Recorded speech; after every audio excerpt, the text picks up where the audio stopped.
Three, two, one, action.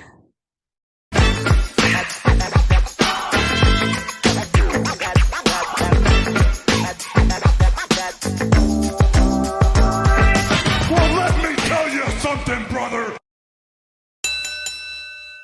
Hey Jennifer, how we doing? I'm doing fine. Hi. How nice to meet you, or nice to Nice to virtually. meet you too. Nice to virtually meet you, should I say? Yes. How's everything been since the release of the book? I'm jumping right into it, sorry. Very busy. That's fine. No problem. Very busy, but very good. It's been great. And Really you're enjoyed you're you're in obviously you're in Japan, right? Yes. Yes. How's that been actually balancing that over, I mean, the other side of the world? I guess the It's audience is always probably it's more. always been a little bit weird, right? So, and I mean, it's easier in some ways in Japan than it is in the UK because our morning is the American evening Yeah. and vice versa. So if we want to watch a pay-per-view, we just have to get up early-ish. It usually starts around 8 in the morning, so it's not that difficult. Yeah. Yeah, I mean, it's yeah, places like that's Hawaii and Europe that are really hard to sync up to. yeah, I mean, I would prefer that timing if I was, Hmm. living in the UK. Yeah, 3 a.m. or midnight is not the best for pay-per-views. yeah, very But no, difficult. I will say, I mean, well, first of all, congratulations on the book. Thank Like, you very I, much. I mean, I'll be honest, I haven't had read it for yet because I actually wanted to Oh, do this first before I jumped into reading it. okay. So, That's but fair. It's pretty thick book. I was a little surprised at how extensive it turned out to be. I maybe shouldn't have been, but I was. When I got it all together, I was like, wait a yeah. minute, this is long. Yeah. Was it one of those things where you started just to collate and then you're like, oh, I can't cut anything? Like, when you get attached to. I don't know, actually. It very little got cut in the Yeah. end. I'm as a writer, I tend to think about stuff for a really long time before I start writing. Mm. So once I get writing, it's pretty close to final form. Yeah. So it Okay. went pretty smoothly. I had a really great copy editor that caught a lot of little things and tightened things up, but we didn't have to cut very much. I mean, that's very impressive considering, I mean, first drafts and It all was that kind of great. stuff are Yeah, it often felt good. It felt good. Yeah. kudos to you for that. Thank you. I mean, like I said, the idea itself was really interesting, but your work in general to me is just really, really interesting. Well, Like thank you. I'm glad to hear that. where you come from. Like, I don't know, I guess I could maybe relate. Like my background's in film, like Mhm. and like Yeah, yeah. I'm also doing a master's in screenwriting, so details and storytelling and like also Mhm. like how that overlaps into like wrestling and things like that. I'm a nerd for that kind of stuff. I adore that, and I mean, it's nice to see someone share that. It's been It's really interesting to come at it from a sort of, I don't know, from a filmmaking perspective, really, to treat it like these are not sports but movies, which I yeah, know yeah, some people don't like. I mean, the whole cinema thing that I've seen people making fun of, and I do understand why this is cinema. It does not. It starts to be a bit absurd, yeah. but there are elements of it that are definitely cinematic as well, which I find really interesting. That's always what drew me in fairly quickly. Yeah, no, and I mean, obviously, the subject of your book is Sami Zayn and Kevin Owens, and I think a big part of the cinema stuff has been Mhm. Sami's work, particularly with like Roman Reigns and the Bloodline, but I can see how that was cinema, like the Cinematic, story, yeah. the storytelling, everything. It was Well, very it's much really like watching a clear movie. if you hear them, especially Paul Heyman in interviews, he's talked about movie parallels, like that they saw this as at first very specifically a mafia movie. Mm. That this is a story of a mafia gang and a mafia lord. And also, he's mentioned that Sammy's part in it was very specifically drawn on like teenage movies about the geeky kid that falls in with the bad popular crowd and how the kid has to learn to stand up for themselves. So very, very drawing on movie concepts, which was really interesting. Yeah, they've constantly like thrown out some sort of like movie reference one, but I love that. I love the fact that Mhm. but I think that's probably why it's so broad, right? The appeal has been so broad because they're tapping Yeah. into pop culture on the broadest scale. Hmm. I agree. Yeah. But going back to your work? I mean, so you said, so obviously I was reading up on a little bit about your background and things of that nature. And it says you were obviously a doctorate in rhetoric. Am I saying that correctly? Yeah. Rhetoric, yeah. Yeah, rhetoric, sorry. Is for those who are unaware, could you define that a bit more and like how that all kind of came to be? Rhetoric is the study of the choices that people make when communicating. Basically, how do people pick and choose what they're using to persuade people or move people emotionally? So when you get a PhD in rhetoric, you spend a lot of time studying different kinds of communication, traditionally speeches, but more recently there's been a lot of people studying things like movies, television, social media, and looking at why people make the choices they do and what effect those choices have. And part of what I loved about wrestling was that there's this very constant sort of tug between what the writers' choices are and what the wrestlers' choices are, because it's very clear that sometimes the wrestlers go out there and make their own on the fly decisions about what my character would do, or they interpret what the writer has said in certain ways. And if you were making a movie, of course, the director could say, cut, no, that's not what I saw Sami's face looking like at this moment. But with wrestling, the right wrestler has a lot of control, because you can't say, cut, no, we're going to do that again. We didn't like that. We're live, pal. You know, there's no choice. There's no way to redo things that are happening out in front of the audience. So the wrestler has a lot more freedom, isn't quite the right word, but a lot more sort of agency to shape their own messages. And in the book, I actually refer to that with Kevin and Sami as sort of writing in the margins. That is, when they take the text that the booker has created, you're going to have a feud with the Briscoes, and at the end of the feud, you're not going to succeed, but you'll have won their respect. And they work a lot of character and relational development into things like the entrances. Every time Kevin and El Generico entered, there was something unusual or different or striking about it. How they reacted to the losses, things that the writers and the bookers weren't focusing on. So there's this real sort of creative push and pull between the writers and the actual actors acting out the booking choices.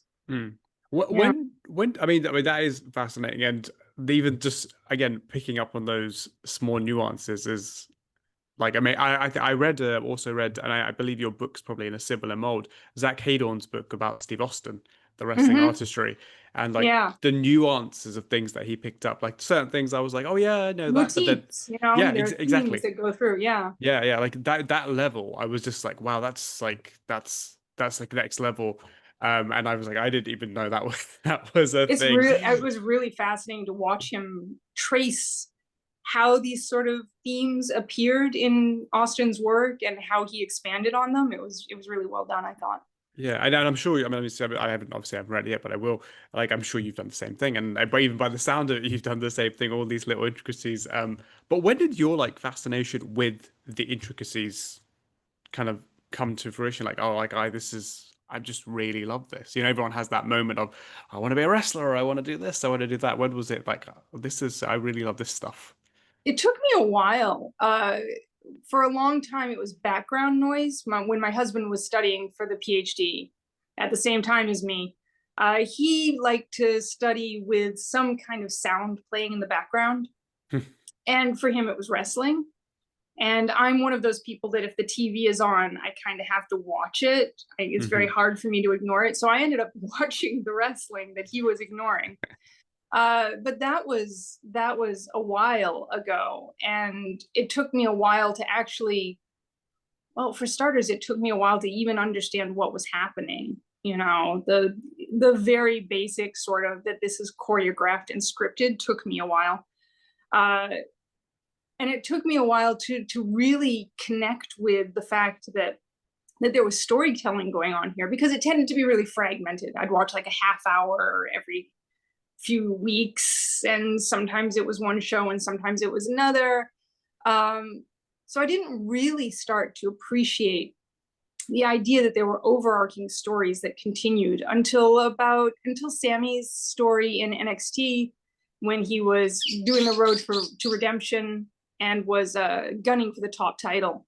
And finally, I had sat down and started watching NXT, and I was behind, so I went back a few months and started watching coherently instead of in fragments, and started to really realize that there was a lot of very sincere work going into creating a character arc that made sense, that went somewhere. And I was totally hooked from then. I sensed it earlier, but that was when it really connected with me, I think. Yeah, I mean that is really interesting. I know what was interesting also is to hear that you were, I guess you could say, a casual fan. I think you described yourself For as a such long as well. time, yeah. Yes, and but then obviously it became into obviously what it is now. And but your experience watching Sami and Kevin's story in NXT was actually similar to mine. Like I was by no means a casual fan by that point. I was very much within it, but I didn't know the level of history that they had. So Yeah, I like knew me. like, yeah, exactly like what you said, like you said. So I knew there was some history, and I was vaguely aware. So I knew there was something there, but I didn't really know that much. But like you, I got hooked straight away into the emotions of it. And like what really struck me, especially that NXT moment where Kevin debuts and Sami wins the belt and then obviously attacks him. And not only was it so well done, but they were so, I don't know, so genuine. Like it felt so authentic and their emotions were Yep. so raw. Like that's what really caught me and I think hooked me, even though I didn't know the nuances of every little thing that they've been through. So I Yeah, was yeah. hooked straight away. Like, was that what jumped off? I Oh mean, yeah, you may have picked up absolutely. other things, but I had I had sort of heard of this El Generico guy, but I am not certain I had figured out that that was previously Sami's name by the time Kevin debuted. And I was kind of like, oh, this Kevin Owens guy seems good and tough, and he broke his nose right away and it had bled everywhere. But then, yeah, when Sami won the title, there's a moment when everyone comes down, all of the baby faces, and for some reason Tyler Breeze comes down to the ring. And as they're coming down, Kevin starts heading down the ramp, and he like pushes Enzo and Cass and some other wrestlers out of the way because it's so important that he get there before them. And you can tell, he gets into the ring. There's this great moment that the camera doesn't catch well, that Sami actually takes a step back and looks a little worried. And then Kevin just barrels into him and hugs him. And it's so clearly, like you say, it's absolutely genuine. There is this absolute sort of, we're finally here. You can tell that this is a pinnacle for their characters, that they've finally reached this level and that it means so much to them. And it's just very, very real. And that hooked me immediately. And you could tell, I remember watching it and being like, it feels like something might happen, but then the logo appeared and I said, oh, okay, we're fine. And my husband sitting next to me said, wait.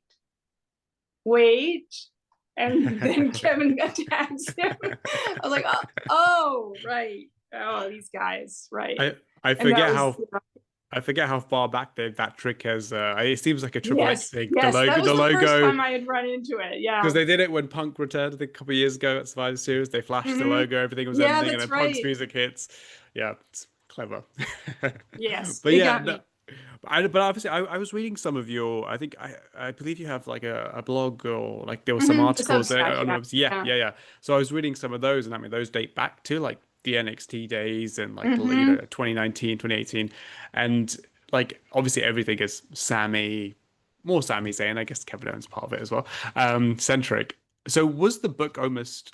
Did you always know that this was coming, or was it just kind of a natural progression that like obviously I'm doing all this, I'm chronicling everything they're doing. This might It as well just be didn't, a big document. I loved writing. And so I started writing and it didn't feel serious because you were just putting it on a web page. So for a very long time, it never crossed my mind that this could become a book of any sort. And I don't know if I ever would have done anything with it, except that the Jonathan Snowden, the publisher of Hybrid Shoot, got in touch with me and said, "Have you ever considered writing a book of this?" And I was like, "No, not really." I had joked about it, like the cover of the book, for example, the Fight Forever. Did I get it? Yay, that one. Yeah. Comes from a piece of art from 2016. Oh, wow. That a fan that I know, a friend of mine, made, and it had "Fight Forever" on it. And I remember saying, half jokingly, if I ever write a book, that's the cover, and that's going to be the name. So I was extremely annoyed when AEW named their video game "Fight Forever." I was like, no, that was preserved for my book. But you added a little attachment to "Fight Forever." Yes, the Ballad. to make it clear that it's not a video game. It clearly is not. But yeah, I mean, I joked about it, but the idea of actually writing it seemed just, I don't know, boggling. I couldn't imagine it. I'm as an academic, I have written articles and academic pieces, but that doesn't seem like the same kind of thing as writing a book for a large general audience. So it was really odd that it did not occur to me, but it did not. What is that? I mean, I'm not sure if you're familiar with Claire Warden, another wrestling academic. She's UK based. Oh, cool. Yeah. And she's done a lot of like she's her background's in theater, and then she's kind of like merged the two of theater and wrestling, and it is theater, so yeah, 100%. Yeah. And she's done a lot of interesting work in that regard as well. But I think the texts that she's published for have been more academic texts. So obviously yours is, it's really good stuff, really, really interesting. She also talks a lot about like silence and things like that you link to Sami. Great.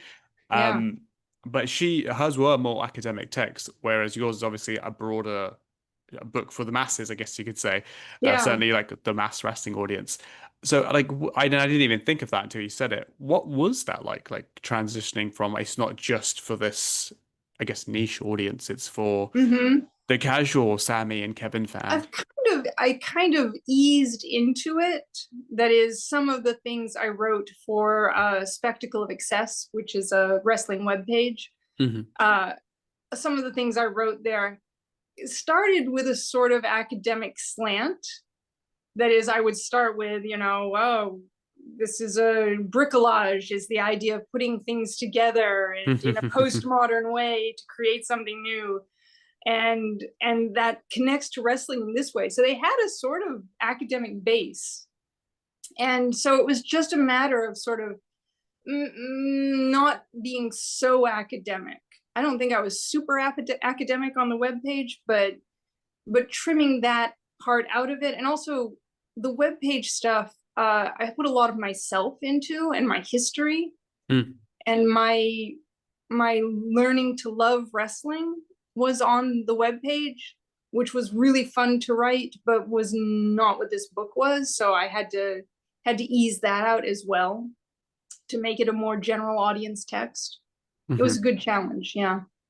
Yeah, no, and they actually definitely came across on the webpage, like that personal touch. But I think that's what made some of those even more engaging, was that almost sincerity in which you write, like rewriting. And like I think there was an article about Sami when he turned heel in like 2017 and 2020, and you're talking about, I think Sami said something like, "He broke my heart." Yeah, I'm not holding back anymore, and he's going off on the fans and things like that. And you were talking about how you thought like, oh, he's turning on us and he doesn't care about us. And it was my first real heel turn. It was the first heel turn of somebody I loved. Yeah.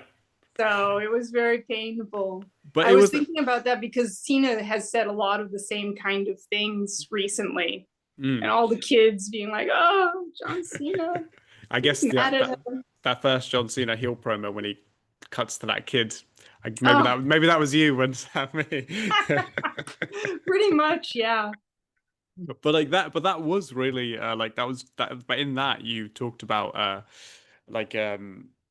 like a lot of your own experiences of like, oh, I wasn't like I was a fresh fan in 2014, and like all of those little things that you brought into it. Yeah. But that personal touch always adds a lot more. And I Like think, writing about my first live wrestling show, yeah, which all of that. was an eye opener. It's such a different experience live, you know? Yeah, Just and that's why I think you balance even there. You balance whether you were intending to do it or not, the academic and like the personal side. So it was kind of anyone could have read that, I think, and oh, I'm enjoyed glad it. to hear that. Yeah. Yeah, it never felt like, oh, this is like not that you weren't intelligent, obviously, but but like but it never felt like I was reading this like super academic-y piece that's not for, Yeah. the mainstream kind of thing. I've actually discovered, interestingly, writing the book has influenced my academic writing more. Hmm. That is, my academic writing has become a lot more sort of uh, doing a more sort of approachable academic writing, which is probably not that great, actually. Academic writing is kind of designed to be unapproachable in some ways. So Yeah. I've working had in puns is not really how it goes, you know? I mean, I love a good pun. Yeah, I I mean, like no, it. I worked. I mean, I work in a drama school as well, where I teach like students and things of that nature, and obviously my background in film. But I do have like this love-hate relationship with academic writing. Sometimes I'm like, I love Mm-hmm. it, and I love the like intricacies of it. But sometimes when I'm trying to convey it to students, I'm like, well, this is unnecessarily Could complicated. I find a slightly more approachable way to say this? Yeah. Exactly, I yeah. mean, it is. It's like really high level writing. You Hmm. know, it's aiming to say some very complex things with complex language. Yeah, no, But for sure. but it's good to find a way to say it more approachably, you know, in a way that strips away some of the playfulness. I don't know, academic writing has its own kind of playfulness Hmm. that doesn't translate very well into a general audience. So But I guess that balance of having both is probably really good. yeah, Like you can kind of being able to steer one way. yeah, it was kind of fun. Yeah. Like I know lecturers who don't almost have are two on this side of like the academic, where I'm like, just Hmm. explain this to someone like they're like 10 years old, and that's like a real challenge. They're like, oh, I don't know how to. Yeah. But so having both is probably good. It is part of my father and my sister are not wrestling fans. My sister is now, because she Mhm. got into it because I was trying to explain things to her. But when I was writing, I would very much try to keep in mind that sort of, if you don't know what a hurricane rana is, for example, Hmm. how, without going too far overboard and saying he did a move where he jumped up in the air and put his ankles around the person's neck and then flipped over backwards, which you don't want either. Yeah. How do you express what a hurricane rana does without just describing it or over detailing it was really interesting. And I don't think I succeeded all the time, because at times you just can't do that. Sometimes you're just like, he pulled off a moonsault, a hurricane rana, and a Frankensteiner in quick succession, and you can't take the time to unpack what that means. You just end up with, you know, and the audience was dazzled by this display of artistry, Yeah. is what you have to say. You know, it's really hard to translate wrestling into words sometimes. Yeah, it's like I was watching this interview of Christopher McQuarrie, the Mission Impossible director, and he was talking Mm, about this balance of exposition and, you know, not explaining everything and yeah, all that kind yeah, of stuff. But he was like, no, sometimes you just have to effing say it and just yep. have like this is what it is and lay it all out. We are explaining now. Yeah, Yeah, it yeah. was interesting to hear because it's I mean in like films and stuff it's script writing it's show don't tell, Hmm. but then there's that balance of it all the time. Yeah. In when it got to the book though, so when you finally started it, I mean, I know when you said you started digging into it and it was like, I don't know, 300 odd matches that they had Hmm. done Yeah. and like, their Yeah. long history, which I mean, I didn't even know it was that much. I knew they had a long history. I didn't know It it was consisted amazing. of, Yeah. and I think you said in the description that Kevin Owens said it's probably more because some things just haven't been logged, which I Yeah. believe as well. Um, Yeah. when you really got into it, what was like maybe from the jump the biggest I don't know, challenge maybe of the process? I mean, the simplest challenge was simply finding all of the stuff that I could. And there's still stuff I never found. I've never seen El Generico's first match, for Mhm. example. It's just not out there. I got in touch with his opponent that night, Oh, wow. actually, who's teaching school now. And we talked about it a little bit, but he said maybe he could find it, and he couldn't find it. I found some clips, a couple of clips. Okay. And that was the best I could do. And so there are a lot of areas where, God, just pulling things together is really hard. You end up with big gaps, you know, and then there are 5 matches, and I don't know what happens in them really. So, you know, Do that you just makes have it like really tough. do you just have the result of like what happened, Yeah. but Yeah. like no context? Yep. I got really lucky with the Ring of Honor run, because a lot of that had vanished, because Ring of Honor around 2010 got sold to Sinclair. And as a result, a lot of the early tapes sort of vanished.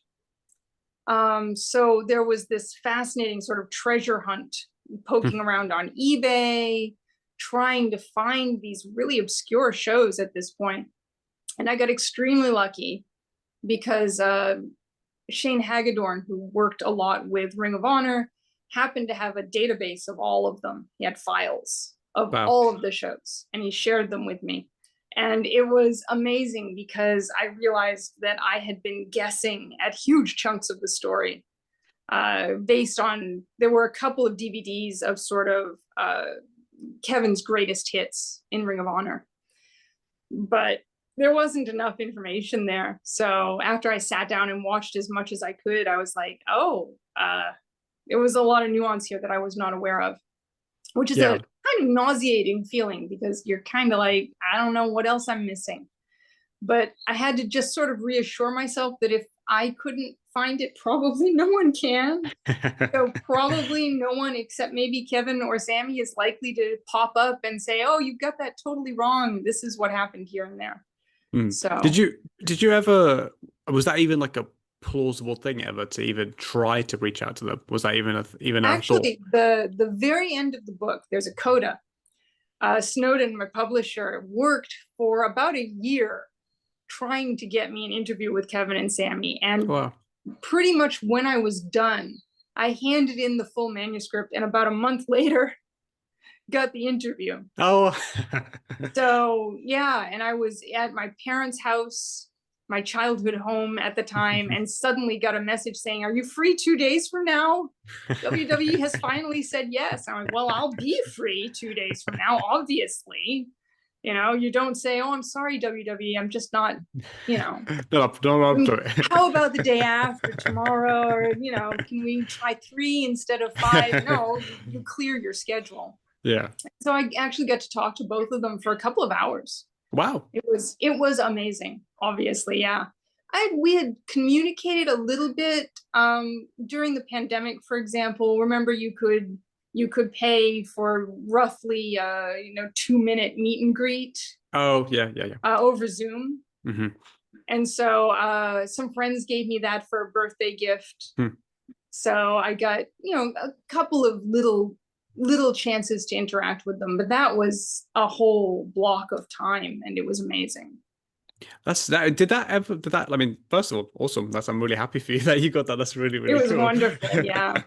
But like, did that, obviously, because it was late in the game, did it still inform the book in any way? Was there anything that, it didn't change, tinkered or tweaked?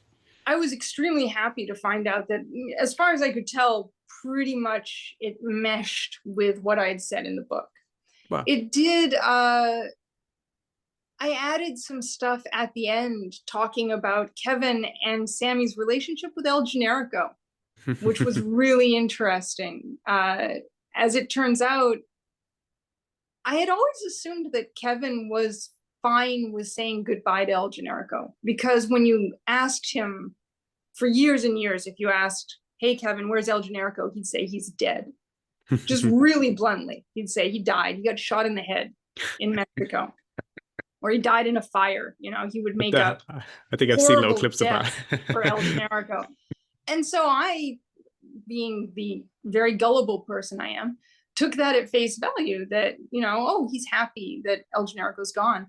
And then during the interview, when they were talking, it became clear that he has been bugging Sami for years to bring El Generico back for like one night for a house show or something, which I was like, oh, you've been lying. A professional wrestler lying? I can't wrap my head around it. It's amazing to me that we can still fall for stuff like that sometimes. You mean when you said all that, you didn't mean it? How bizarre. Yeah. That's, I mean, no, that's amazing. Like, because just the fact that I guess your work is vindicated as well, isn't it? Because It was a good I did feeling. all this and I got it. I like, because It it's, actually pretty much fit. yeah. Yeah. Like, were that a fear ever when were about to go for the interview? Oh Like, oh my yeah. God, like You know I've done that. it, and they're gonna rip it to shreds and be like, no. Oh yes, always. I'm always so afraid that especially one of the two of them, is going to be like, actually, this is just way off, way off. I had something I posted on a webpage a long time ago, where my kind of theory was that each of them built their character based on the other. That is, that what Sami admired about Kevin was his devotion to his family.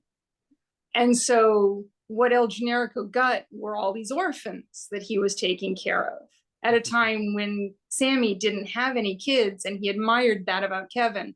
And what Kevin admired about Sami was his sort of stubborn refusal to give up on anything. And so for a while, Kevin's character got this sort of, and he's continued it, obviously, right? Just keep fighting. Kevin's character became more and more sort of, I'm focused, I've got my eyes on the prize, at a time in Ring of Honor. So I had that sort of theory and I wrote it, but then I was like, I'm not going to put that in the book because I've got absolutely no evidence of that. That's just a wild sort of guess based on what I see them doing.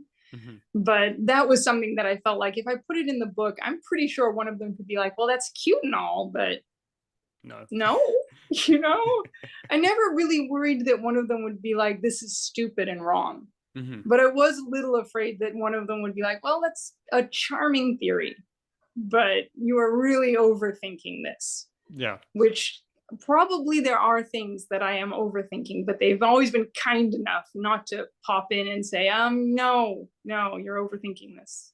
Yeah. No, that is amazing. And again, well done for you for that, because that's a hell of an accomplishment, isn't it? We've mentioned it earlier. I mean, Zach Heydorn's book about Steve Austin, and he did this really interesting thing where I speaking to him, he said it was intentional, where like when he was watching the early matches of Steve Austin, he's like, I could see the intricacies of like things that would become a staple for him later on, like the walk and the manner he talked and like the finger gesture and things like that. These are small things that you could kind of see a semblance of early. And he would mention that at the beginning, and it obviously kind of comes full circle in the latter stages of Stone Cold Steve Austin. Yeah.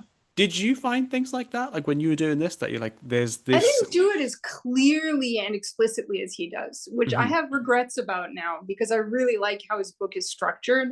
He also does a really good job of stopping and explaining who the rivals and the enemies and the allies are in every chapter. It's very thorough, like with the matches and stuff. That was a huge challenge because in wrestling, of course, characters appear and then you have this huge feud and then they disappear and then they come back 2 years later, but now they're evil. And so there's this constant, it's Tyler Black again, but now he's a good guy. It's Tyler Black again, but now he's Seth Rollins. And I thought Hayden did a great job with that. And I definitely saw those same themes. There are some amazing ones. There's the first time Kevin and El Generico team up, it's 2005, when like Generico turns heel to join up with Kevin. And Kevin grabs the microphone and says, the Kevin Steen and El Generico show has begun. And the Kevin Steen show and the Kevin Owens show and the Kevin Owens and Sami Zayn show have continued for 20 years from that. It's amazing to be like, that's it. That's the first time I think he ever used that phrase. And it's to refer to himself and El Generico together. And it is really fascinating to be like, oh, that's where that comes from. That's the first time this shows up. And there are definitely a lot of things like that. It's amazing. Yeah, no, that is it's so cool as well, isn't it? Because I think when you're a fan as well, I mean, obviously you kind of revisited history, right? But like Mhm. people that were following along, I think it was because the keep fighting was obviously from before WWE, I think, and obviously brought Mhm. that in and things like that to see how that can just cross over. And like you said with Sammy's like stubbornness, like these two guys who just stick to their guns Yep. and I think they're both probably Sammy seems sometimes more of the quiet stubbornness, where Kevin's is like the very loud. No, I'm The doing this. I'm loud gonna tell you. stubbornness. I'm gonna tell No you. way am I doing this. Yeah, like I think because he had a whole back and forth with Jim Cornette, and I think that went on for years, Hmm. didn't it? Hmm. But then obviously, in a way, Yep. he's kind of been proven right. Whereas Sammy dealt with it by just refusing to talk to Jim Cornette. Yeah, He was just like, nope, I just don't want to talk to him. I'm leaving. yeah, So a very different kind of stubbornness, right? You just yeah. couldn't. There was no. There was no negotiating with Sammy at the time. He would just walk off. And I've seen people talk about that when he's apparently extremely frustrating to call a match with. Because what happens is somebody will come in and say, I think the match should do this and this and this and this and this. And Sammy will say, oh, that's nice, but let's do it this way and have a totally different way. And you'll say, oh, no, I thought I'd do this and this and this. No, we're going to do it this way. This is the right way to do it. I think I Uh, remember hearing that on Talkers Jericho. I think they were both on, yes, and yes. Jericho mentions it as His well. He's like, first WrestleMania match, he walks in with all these people who have had tons of WrestleMania matches and tells everybody what they're going to be doing. It's your second pay-per-view match. Your first one was a couple of minutes in the Royal Rumble, and you're going to walk in here and tell everybody what the right way to do the match is. Very, very Sammy. You almost wouldn't like from the outskirts looking in, just seeing the general demeanor of him. You wouldn't think that. Like you wouldn't think this guy's telling everyone else what to do. That is true. But boy, people backstage will tell you and it's very clearly not bossy. No, no, no. You know what I mean? He's not a jerk Conviction. about it. He just knows what the right way to do it is. Hmm. And Kevin will tell you over and over again, and he's very precise. Sammy, 98.5% of the time, Sammy is right. I don't know why, but that 0.5, he actually specifically, 98.5% of the time, Sammy is correct. So it's not that he wants to control the match. It's just that he sees what the best way to do the match is, and he wants to make sure it's done that way, you know? Hmm. Yeah, Yeah, no, for sure. that's And how to he be would fair, frame it, certainly. yeah, and his body of work proves that. To be honest, I think he's one. Right? And It's kind of hard to argue with that, you yeah, I think it's know? why fans are so admire him so much that Mm-hmm. he just doesn't miss, or rarely. And True. one thing that happened, and I'm obviously I having not read it yet, I don't know. Yeah, I'm assuming it may be in there in some capacity. WrestleMania 38. Obviously, I had to talk about this with Zach because it was a big moment. Mm-hmm. Yeah. Kevin Owens wrestles Steve Austin. Mm-hmm. As I'm imagining maybe this was still part of when you were maybe working on the book or things of that nature. Does that have a place? There's in Oh, this yeah, story, like because definitely. It's interesting because it's so important, but it's not important in a Sammy and Kevin way. Mhm. And it's interesting because that same year is when Sammy has his match with Johnny Knoxville. Yeah. Yeah, which are these two really amazing matches that they both lose, but Yeah. they're very clearly career defining matches that I think kind of set their trajectory. They were made men after Hmm. that. You could tell, right? They could be Yeah. given anything and they could achieve it. And so even though those two matches don't connect with each other, they're clearly, I don't know, it's clearly a moment where it becomes obvious that they can do anything that the company asks them to do and do it well. And therefore, from there, they are free to move forward with their own story. Hmm. Because it's the chapter that I talk about that WrestleMania, I call something like interlude. Because they have nothing to do with each other at this time. They're both busy with their own things. But you can definitely tell that this is a key character moment before they move into the Bloodline story together. and have that run up to the next WrestleMania together. So Yeah. yeah. Yeah, no, I think that, I mean, no, I know, I totally agree. And I think they themselves kind of said something similar. Where I think Kevin joked, he said him and Sammy, after that WrestleMania, they saw each other and they were like, whoa, it kind of is downhill from here. Like we peaked.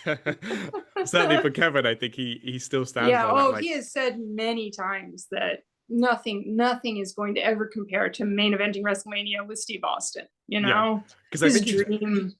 that was the first year, because every year he's done the KO shirt, like KO Mania Mhm. shirt, and he's never had a picture of anyone else. Anyone, And I in think the fact, year when before he wrestled Sammy, and Sammy said, yes, why isn't my right, picture on there?" why don't I get to be on the shirt? He's like, it's never anybody but me. And then the next year, Steve Austin is on the Yeah. shirt, and Sam's like, "Aw, He was like, Steve Austin has to be. yeah, yeah." He's like, "It's Steve Austin, Sammy. What can I do?"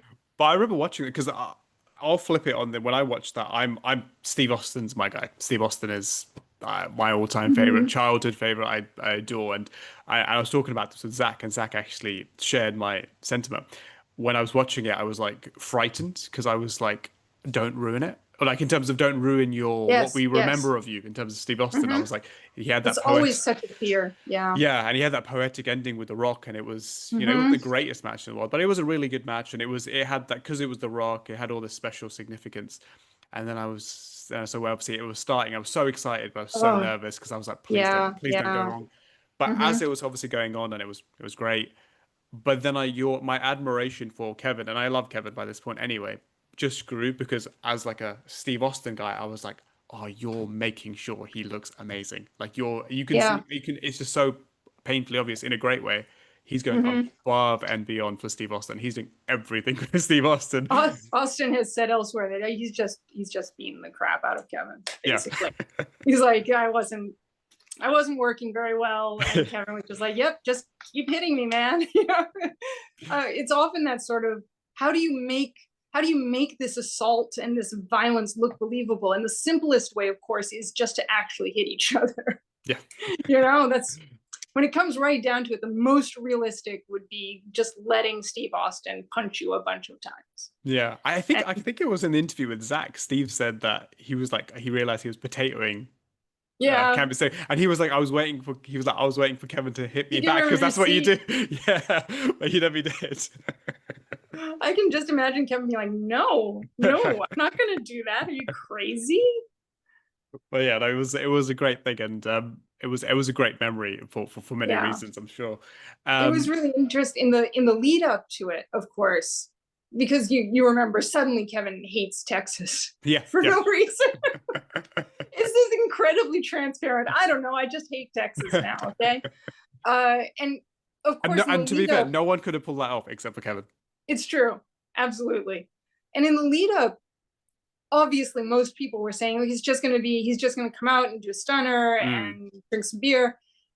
But I remember I was watching an interview with Kevin, and I finished it. He was just talking in his car or something. And I turned it off and I said, he's gonna fight Steve Austin. I can tell.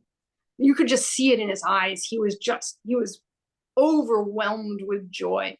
Mhm. And I knew, I was like, oh no, this is a match. I know this is gonna be a match, and I know he's gonna do well with it. So Yeah. what No, was and it? then He backflips him onto concrete. I oh yeah, almost died. the suplex, Yeah, yeah, and yeah, that was what I was stunned with. Like, yeah, Steve took that, and I was like, yeah. "You're Steve Austin, Yes. 58 years old. You don't need to be doing that." With an injured neck. What are you Yeah, doing? but That I think I was horrified, but it worked out great. yeah, no, they were. It was incredible stuff, and I think you, like I said, you spoke about it, and I touched on it earlier. Silence and the intricacies of like things that Kevin and Mhm. Sammy both do. Maybe Sammy, maybe a tad more, you could say. But like that is always really interesting because I find more and more I'm more fascinating and appreciative of those nuances, those small Mhm. things. Like that's what gets me. And I think that's Yeah. what makes things so great because we live in the day and age where it's constant conversation, A lot of high talking. Yeah. spots and constant flips and this or that and loads of moves. And that's great. But when obviously mixed appropriately with storytelling, it's Mhm. beautiful. But there's a reason why moments like, and I was talking about with Zach, why like a Steve Austin is to this day more revered and more emotionally, we're more emotionally attached to him than we are, and I don't say this with disrespect, like a Kenny Omega. Hmm. Because there's things Steve Austin did and mastered that are nuances that other people have not. And Sammy does similar things where, for example, the Royal Rumble segment with Roman Reigns and Kevin Owens, when Hmm. he hits Roman with the chair, and it's lauded as one of the best segments ever. And there's a reason that moment and our attachment and the reaction to a, I don't know, 20-minute segment, and he just one chair shot to Roman Reigns has elicited probably one of the biggest reactions we've seen in The crowd forever. was crazy. It was so good. It was unbelievable. And that was detailed, that was storytelling. Sammy doesn't say like barely a word. He's not mic'd really. It's true. And He said almost nothing. yeah, and Yeah. like it's He doesn't Roman that's have just to. yelling at him, and he's just, he pushes Sammy, and Sammy kind of just rebuttals, and he pushes him again, and Sammy gets angry, and then he tenses And up with comes the back down. chair. There's this Or amazing moment when Roman turns his back on him, Sammy kind of raises the chair and the yeah, crowd goes, yeah, yeah, whoa, and dies down. And I compare it to being like a conductor warming up the orchestra, yeah, getting yeah, ready. yeah. I get that feeling that he was just checking how ready are they for this? They're pretty ready. Yeah. That I mean, but that's what I mean. Like that. That's that difference where if you can do that and you have that level of nuance, like Mm-hmm. that's where you excel to another level, and that's why if you can make it in that level in WWE, you are a different level. Like it just, Mm-hmm. and then they're not even a disrespect for it. That's why why it is so beloved and why it captured everybody, Yeah. and why almost Sammy was like almost robbing for a momentary period of time Cody Rhodes of like the being the stop star, and Yeah. we want to see Sammy win, not Kevin, not Cody, sorry. um Mm-hmm. what like was that like to you like the peak of like Sami Zayn artistry? So far, Yeah, so far. one must say, so far, the Yeah. peak of his artistry to date. I was in Montreal for Elimination Chamber. Oh wow. Yeah. And being there for that and the SmackDown before when he came out to his old Yeah, music yeah.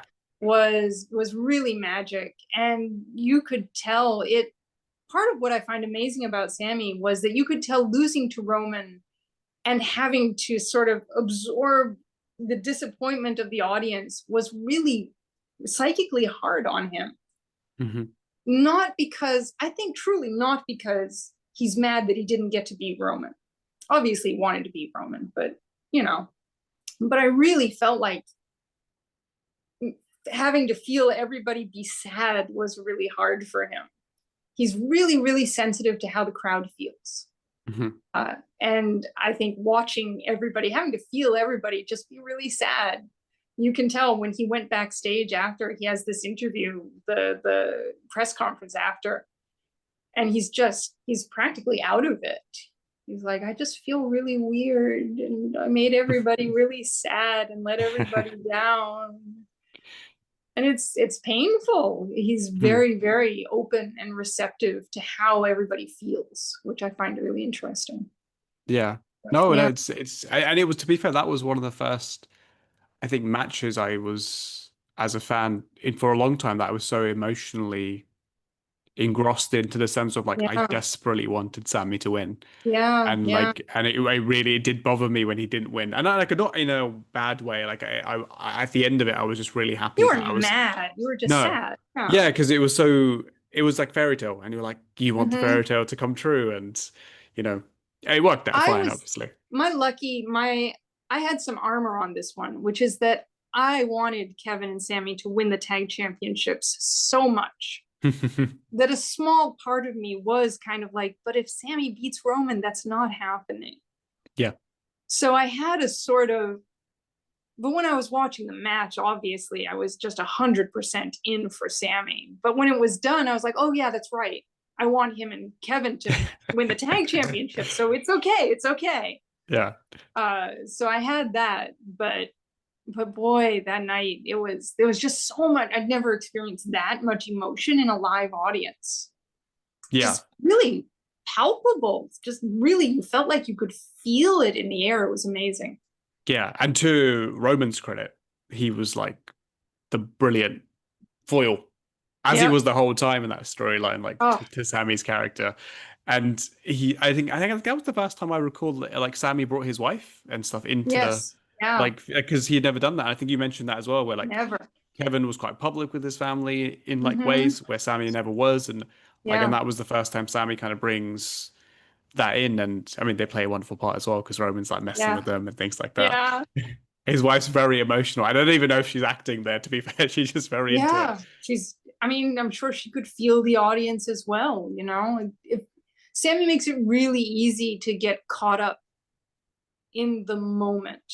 Yeah. I'm sure there was definitely there. I know his son was not there Mhm. because I'm sure that that would be too overwhelming for a kid. He was a toddler at the time, and Yeah. that would have been. There was actually quite a while ago. Gosh, when would that be? About 10 years ago. Kevin and Finn had a ladder match in NXT, Yes. Yeah. and Where Owen, Finn his wins son, the was belt, I think. Yeah. defends it at that point. Yeah. Yeah. Yeah. And his son was in the audience. Owen was. And I remember there's a scene, there's like a backstage scene or an exclusive of him reacting. And he was pretty young then. He was like 5 or 6. And it was clearly kind of difficult for him. I think it Yeah. would be really weird to watch your father being a heel in a Yeah. different way. In some ways, I think it would be really awful to watch your parent be a babyface in peril Hmm. and just be getting pummeled. But in another way, I think it would be really weird and off-putting to watch your father be mean to like your family friend. Yeah. Finn gave Owen Legos for his birthday, and now my dad is beating him up. That's that's what makes wrestling so fascinating, isn't it? This Yeah. nothing blurs the lines like wrestling. Mm-hmm. It The is amazing.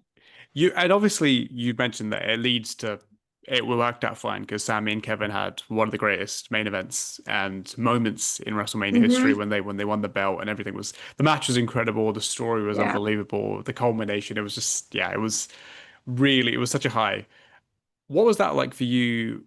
Maybe not watching it, but then having to chronicle that in the book because that I feel there must be some sort of pressure, right? Because that's like almost the pinnacle. Yeah, it's like the climax of the book, right? Yeah, so like, how was Uh, that to actually like? Did you feel that like, oh, I stressful. this Yeah. needs to this needs to hit home? This Like, is the whole point of the book. We made it 500 pages, and is this going to pay off? Um, yeah, it was a stressful sort of description. I think I did okay in part because I just kind of focused on describing how I felt watching it, and what caught my eye when I was watching it. And so I felt pretty confident about it. Once I was done with it, I was like, okay, yeah, I think that did it. I think that did it justice as much as words can, mhm. because there's clearly just so much going on there that I don't think you can capture in words. It's part of what's fascinating. It's like describing a dance. Wrestling is the same thing. It's so physical that there's a lot you're going to lose no matter what. Yeah, yeah. I think yeah, that kind of reminds me of what Kevin Owens said. Like, you never remember everything of a wrestling match. Mm-hmm. He's like you remember moments. So he's like Yeah, it's not about yeah, every single move. It's about those moments that make you feel. And he said that's what you remember. yeah. Kevin and Sami are really, really good at almost all of their matches. There's some moment where the themes of the match come together Hmm. and are, resolved in some way.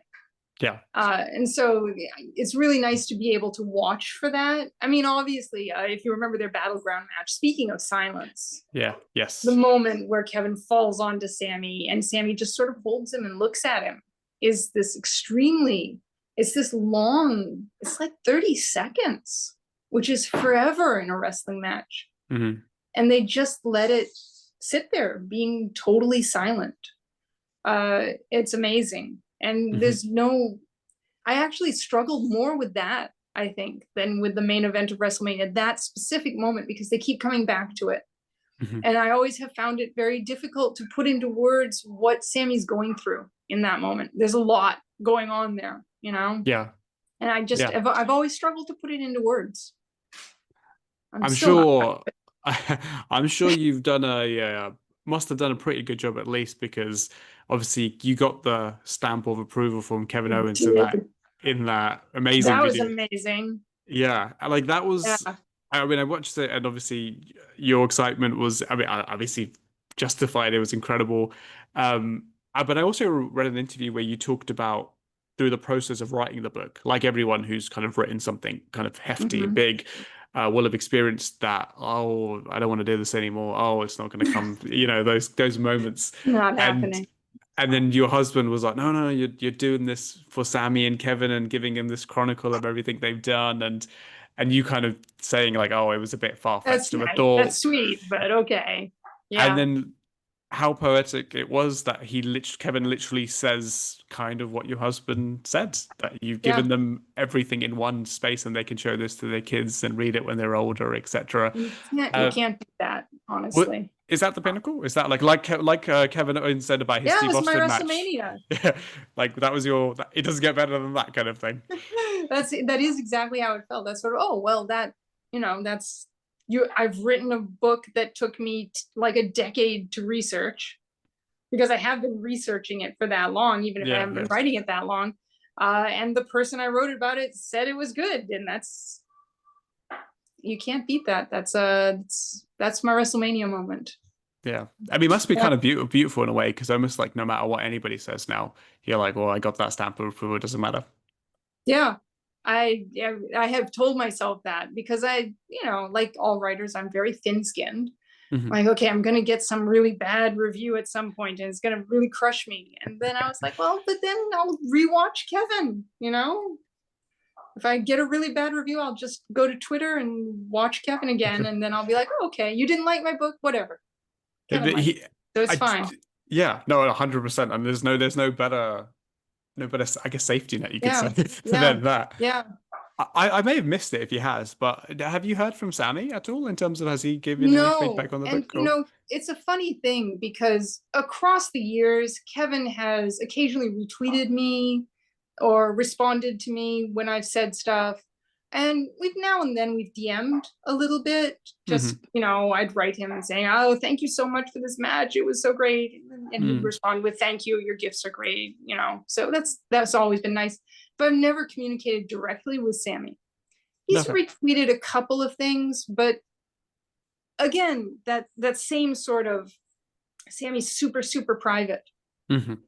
I think there's a much more clear division for Sami between the real person and the character, which is interesting, because I think they're actually quite similar, but there's still a really clear sort of split for him.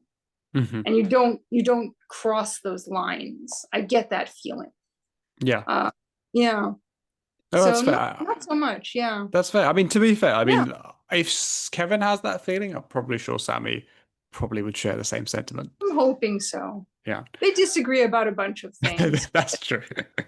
And I know Sami had mentioned in interviews here and there that I was writing the book. He said, there's someone out there who's writing a book about us. With sort of amazed tone of voice. So he at least was looking forward to it. Yeah. No, that is really nice. I do. I take Kevin's stamp of approval as a sort of dual stamp of approval.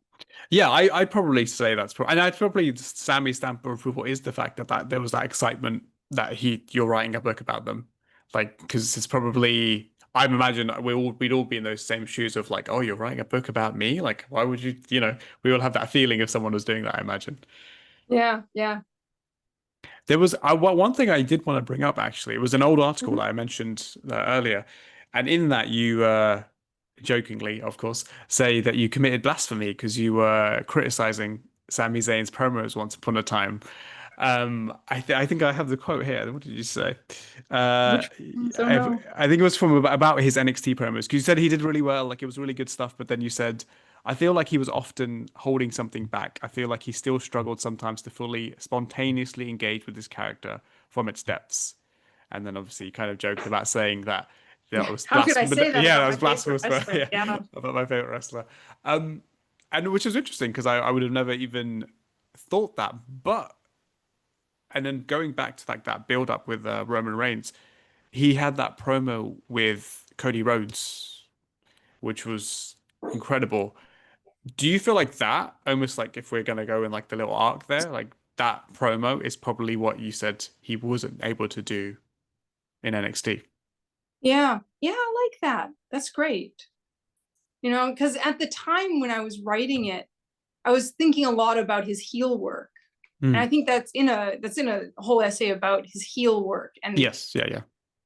not not necessarily that his heel work is more authentic, certainly, but that being heel has really pushed him to think about how to become fully authentic. And Mm. I think it's one of those things where I think it's a kind of a platitude to say that a wrestler needs to have a heel period to really understand what makes their character tick. Hmm. But I think with Sami, you can really feel that, which is fascinating because, as he's mentioned, that he thought he would never have a heel run. He thought he was going to be one of those Ricky Steamboat types that never ever turned heel. So he found himself, I think, very much at sea when he was turned heel. And I think being heel, especially for one of my arguments that I don't have any proof for in the book, is that he kind of got stuck heel much longer than anybody meant him to, because he turned heel and then he got injured. Hmm. And then he came back and he was starting on a story that could have led to him turning face.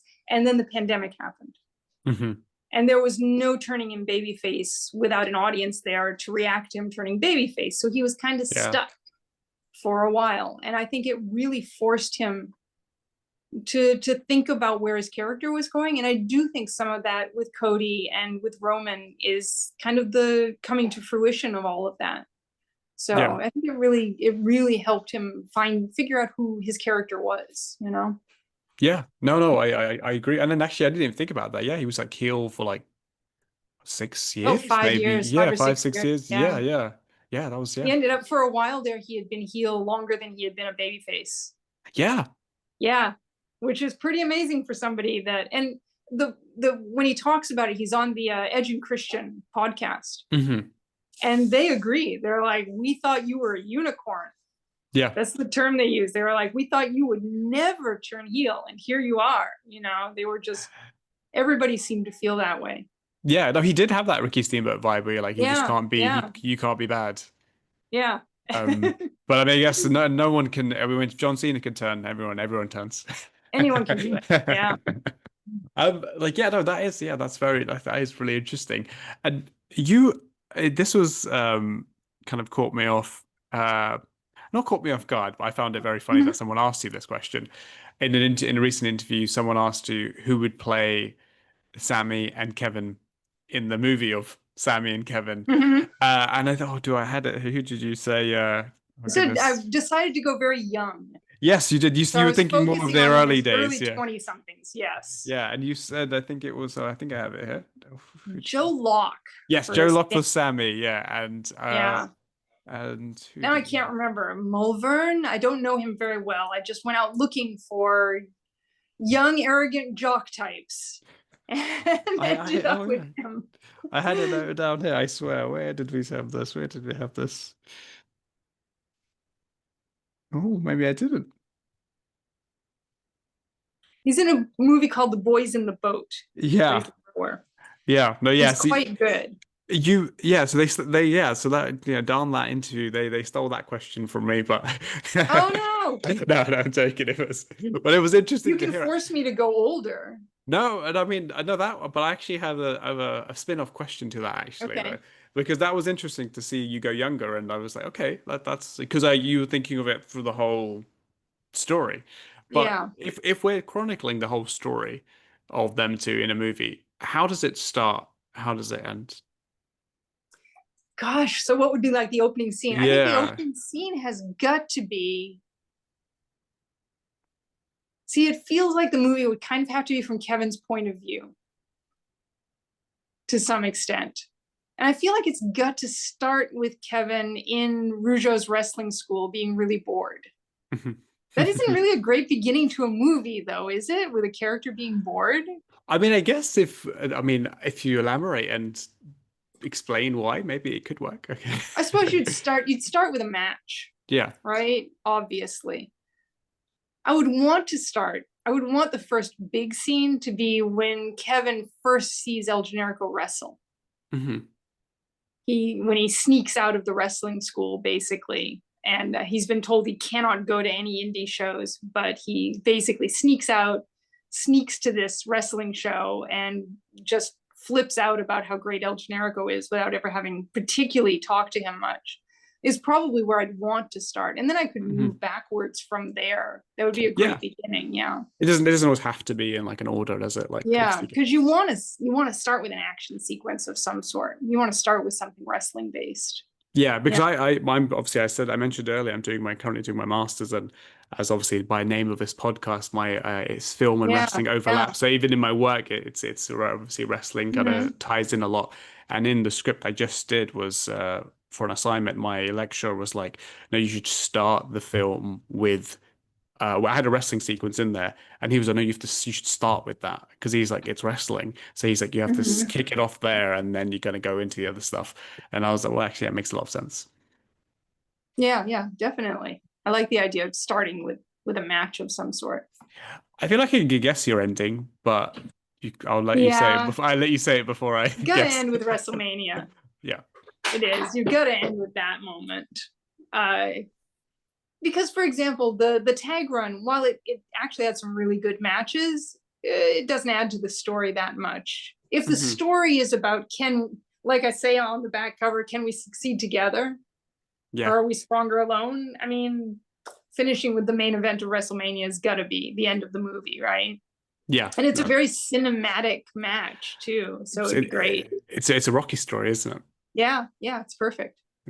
If I asked Zach the same question, if you had to a novice or someone who didn't know, and obviously now having done this book and you've looked at everything, if you had to recommend a match or two for one reason or another of Sami and Kevin, what would be your recommendations? Because Zach gave some very interesting ones that probably you wouldn't think of Steve Austin. Not necessarily not technically the best matches, but there were reasons behind. Like so, he talked about Steve versus Rock at WrestleMania 15, which you could argue is probably their weakest WrestleMania match.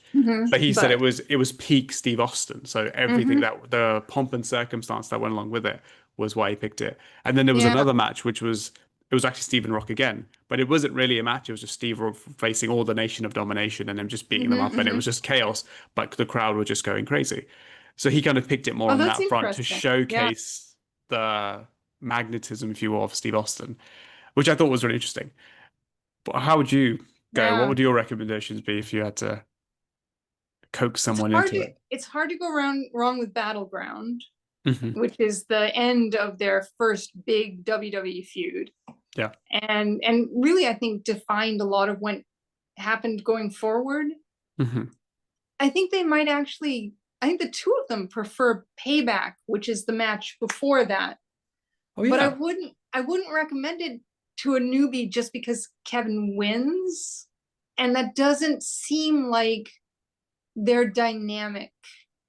You know, in the end, it feels like Sami's usually gonna triumph eventually because he's got that underdog energy. If I wanted to go back to El Generico, the match I would probably recommend is in PWG. It's their first PWG match. And what happens is there are these two 20-year-olds, and they show up, and they're supposed to be in a tag match with Scorpio Sky and Quicksilver. And I mentioned this in the article too. Yeah. And Scorpio Sky and Quicksilver blow off the show and don't make it. Yeah.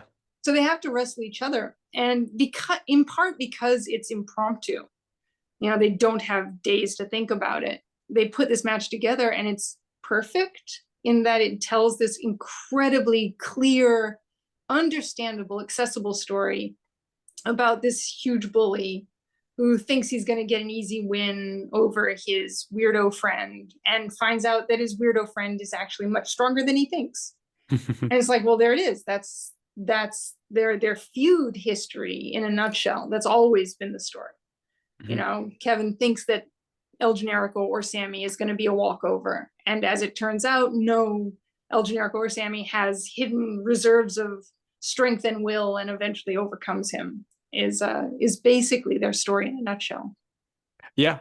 No, I mean I've never seen that match, to be honest. I've heard a lot Really and read a good. lot. Yeah. Yeah. Is it like a YouTube? Was that available like on there, or No, where how? PWG's been very careful about not having stuff online, basically. Hmm. And so I've never found it anywhere available online, Okay. unfortunately.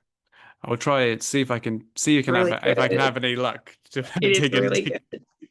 I trust your It's judgment. when I was kept looking for earlier and earlier matches because I wanted to find a match where they were kind of awkward together. Hmm. And by the time I found that one, that was when that was the earliest one I had seen, I realized, oh, there's never going to be a moment where it doesn't look like they've already had a 10-year rivalry. Yeah. And there isn't. Their very first match together, it looks like they've been wrestling together for years. Hmm. It's bizarre. It's just immediate chemistry. They are also just like another like that whole idea of like you don't have to be blood to be brothers. I mean, that's Mm-hmm. they're like another almost like Yeah, yeah. example of that. Like they are brothers, but yeah, Yeah, you have it's to be blood. one of the themes of the book, actually, which I do catch and pay attention to, is that there's this constant tension between the two of them as brothers that are not related. Hmm. Against they hit the Briscoes, they hit the Young Bucks, and they end up with the Usos. So Yeah. their first real feud as a tag team is against the Briscoes. Then they go through the Young Bucks, and they end up with the Usos. So there's this constant sort of, these are blood brothers and we're not, and which tie is stronger is a Yeah. constant theme. Yeah, That's actually I never even see. I never yeah. thought about that. That's It was interesting. so interesting when I realized that. I was like, oh, wait a minute, because that was when I really started focusing on writing the book during the build to their tag match at WrestleMania was when I Yeah. really started. And so I was ready to see that. I was Hmm. like, oh, it's another set of brothers. Huh. And the Young Bucks are also brothers, Like, yeah, okay, that's clearly a theme. Yeah. And it comes in threes. It's perfect. Yeah. Oh yeah, nice. That's yeah. I mean, again, another example of things you pick up when you do stuff like this. Mm-hmm. And I just have one, two more questions, Jennifer, because thank you. Okay. You've been super generous Yeah. with your time, so thank you so much for that. Um, and this is actually a selfish kind of question because when I first reached out to you, you were very complimentary of my podcast name of the Wrestling and Love Film it. podcast because you were like, Yeah. oh, there's so much going on now with wrestling and film, Mm-hmm. and you were the first person to ever actually say that to me, and not that that's necessarily needed, but it was nice that someone's was in my head and was like why I was thinking that. Mm-hmm. In this era of like of wrestling and film, and at a time where once upon a time this was not the case because Hollywood and films were completely against it. Mm-hmm. What's been a standout for you in terms of like this era that we live in now of like films documenting professional wrestling or showcasing professional wrestlers? There's a bunch that I haven't seen yet. I loved the Iron Claw though. Yeah, incredible. And I know you interviewed the director, didn't you? The cinematographer. Right. Okay. Yeah. I was watching the clip where he talked about how he didn't know anything about wrestling, and Yes. Yeah. clearly he thought it was a bunch of moronic meatheads. He didn't Yeah. say that so bluntly, but it was pretty clear that he was like, "Oh, wait, these are intelligent people who care about love." Yeah. Yeah. And I liked that about Iron Claw, that sort of feeling of, and I actually thought it was really, I thought it was a great sort of unpacking of toxic masculinity, quote unquote, in wrestling, and I mean in life, obviously.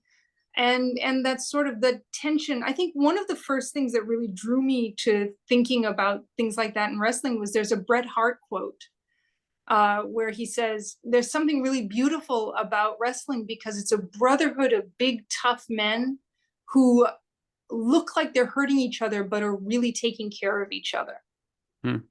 And I loved that. That was just that, yeah, okay, you've got this thing where we're doing this big show of, I'm gonna punch your face in. But really, there's a lot of focus on making sure you're protecting the other person. Yeah. And I thought Iron Claw did a really good job with that tug of, are you taking care of each other or are you not? Yeah. Sort of feeling, yeah. Yeah, There's definitely. a bunch I haven't been able to watch yet, but obviously this is one of the good side effects of kayfabe dying, quote unquote, is that you couldn't make a movie where you show people sitting and discussing the end of the match, right? They never would Yeah. have gone for that. And it's been really wonderful to see people start to realize what a complex story wrestling creates when you have this situation where everyone is acting out one kind of relationship, but in reality, it's a different kind of relationship. And I'm really happy to see people start digging into that, and start, making it really cinematic, making movies about it. Has been because so happy about it. Yeah, because I can't remember. I was in an interview I did, and I can't remember who I was talking to. It may have been with Matthias, who's a cinematographer for Iron Claw, and I said there is like there's like very few things that are more cinematic than professional wrestling.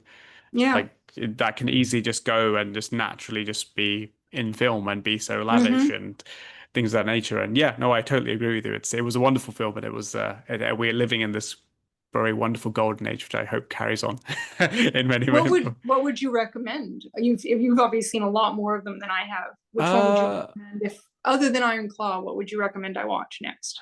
I think if my universal, like Iron Claw is one, but I think the more universal one, but it's also an excellent film, Fighting with My Family, Page. Okay. I think that's the more universal one because it's has a bit more of a soft touch, like a soft touch in the sense of like comedy, and it's a bit more lighthearted. So I think it's kind of anyone could watch it, but it's still incredible and it's really respectful to film wrestling. That was I went to a press screening of that before it came out, which was wonderful, and it was for me it was so emotional because I was like, oh, this is what I've dreamed of for forever. Oh, that's so cool. Which was yeah, so that one holds a kind of close place in my heart. And the documentaries like the Dark Side of the Ring documentary on Chris Benoit. Yeah. Because it's obviously it's very different recommendations you've got there. Yeah, it's so heavy, and obviously there's a dark side clearly there to wrestling, but it still ends up in like in a positive way somehow, and but it's just an incredible film, and I think and also what I've recommended to people who have watched it who are not wrestling fans, they've all been kind of engrossed and had the reaction I thought they would. So yeah, two extremes, but they would be my picks.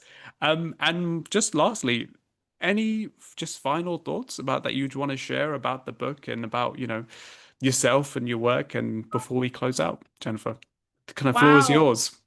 Well, here we are. We've got this bad situation right now where Kevin's out, right? Yeah. And injured. And it's been rough, right? Being like, oh, maybe the book came out just as their story actually really ended, Yeah. And so the last line of the book is the story's never over. But it's interesting because I'd noticed that Sami, after Elimination Chamber, he had an interview where he said the story's never over until it's over. And that was a while ago, but it's clearly, I guess their mortality has been weighing on them a little bit, in the sense of it's becoming clear that eventually you can't keep wrestling, right? I mean, not if you want to wrestle at the right level. So it's been very interesting to have the book come out and be dealing with that kind of dawning grief, which obviously, I mean, with Steve Austin, you've already gone through. That's sort of the pain of watching your favorite have to stop doing what they clearly love so much. Yeah. And you could, as endings go, if this were the ending of Kevin and Sami's story, you could do a lot worse. It's a very good one. Even the only two problems with it is that they end not being friends if Kevin doesn't come back, because their last match was this last man standing match. And I actually really strongly believe that Kevin would not be happy that he beat Sami in their last match. That he would probably prefer that had gone a little differently if that is their last match. But I'm going to assume it's not, because a lot of people have come back from having neck injuries. But even then, you have to start thinking about sort of a future without wrestling in it for your favorites. And it's been really interesting to start thinking about that. But I think they've done such a great body of work that they can be so proud of. And it's just such an honor to have been part of it at some level, to have literally been there for some of it. How often did you get to see Steve Austin wrestle live? Unfortunately, never. Like I Never. was never. I was really, really young. So obviously, when he was at his peak, Oh, and when he retired, yeah. I was like 9, 8. So Yeah. like Oh I was old God. enough to Yeah. understand what was happening, and Mm-hmm. like he left and he was resting again. But it was only as I got older where it really sunk in. I think I said it to Zach as well, where the older I got, the more I felt a bit not like robbed, but like a little bit where Yeah. because it was just Yeah. sudden, and as a young kid, I didn't know that it was his last match because he never announced Yeah. it and everything like that. So And the you didn't have the like I didn't the have the closure. I access didn't to have the the dirt closure. sheets and stuff. Yeah. Yeah. So and also when he had that match with Kevin and it was what it was, it was so emotional for me because Mm-hmm. I Yeah. also got that Wow. closure. I got the goodbye, Yeah. and then I got to live it Great. and experience live Steve Austin wrestling, Mm-hmm. and it was great and it was wonderful, and I got to be like, yeah, that's it, awesome, goodbye. I'm so glad Kevin got to give that to you then. Yeah. I'm sure No. he'd be happy about it too. Yeah, I'm sure he gave that to a lot of people. Like, Mm-hmm. because yeah, Steve was my guy. I mean, I joked about it with Zach. Obviously, I was really young, and maybe Steve Austin wasn't the greatest role model for like a 6-year-old, but but I mean, his whole thing is like made for for for being like age 6 to age 20, yeah, right? It's yeah, that up yours authority, you yeah, can't tell me what to do. It's just such a powerful, visceral sort of appeal. It's great. yeah, and yeah. So he's always been my guy, and he's never gone away. Like, and I've Mm-hmm. always been able to enjoy it, and I had my peace with it because I was like, yeah, it was a great ending. Mm-hmm. And but getting it one more time, it was really special. It was actually Yeah. the more I think about it, the more it was one of probably my favorite moments ever. So just selfishly because it gave me that. I'm So glad. no. So it is a thing, yeah, to having that coming to grips with it. Almost like it feels a bit Yeah. extreme to say, but it's like a passing sometimes, isn't it? Like, oh, Yeah. it's over, like it's not coming back, and It's been really fascinating. As I wrote about it maybe like 10 years ago, that part of what's fascinating and painful and precious about wrestling is that sort of you can recast James Bond. You mm, can recast Superman. And they can go on forever. And wrestlers can't. You just yeah, can't. Steve Austin can't be played by somebody else. He's unique. He is what he is. hmm, And so that makes it all the more powerful when they have to stop. yeah, Yeah. no, So, 100%. Yeah, I didn't even think about that. Oh, sorry, I didn't even think about that actually. The fact this timing of it, and I'm maybe I'm being oddly optimistic, but I don't think it's the end. I think he will come back, and I hope they very will. hope. Yeah. I'm very hopeful. But Yeah. also, And to be fair, if it was the last match in terms of just sheer quality, it was incredible. So it was, I do also think a lot of Kevin and Sami, they're very good at doing things outside of the ring. So I think even if Kevin can't wrestle, there'll be some kind of closure. There'll be something else. yeah, When I, Sami wins that world title, which he's going to do, yeah, uh, Kevin will be there, for example. yeah, I'm sure they would rather he win the world title off of Kevin. That would have been amazing closure. But if when oh my god, did I say if? No. When when, Sami wins the world title, Kevin will be part of it somehow, for example, whether he's back wrestling or not. yeah, So great. yeah. And again, thank you so much again, Jennifer. This has been absolute It's been my pleasure. pleasure. It's great to talk to you about it. Thank you, and I love because I love deep diving into this nerdy stuff and all this intricacies. It was It's really fun.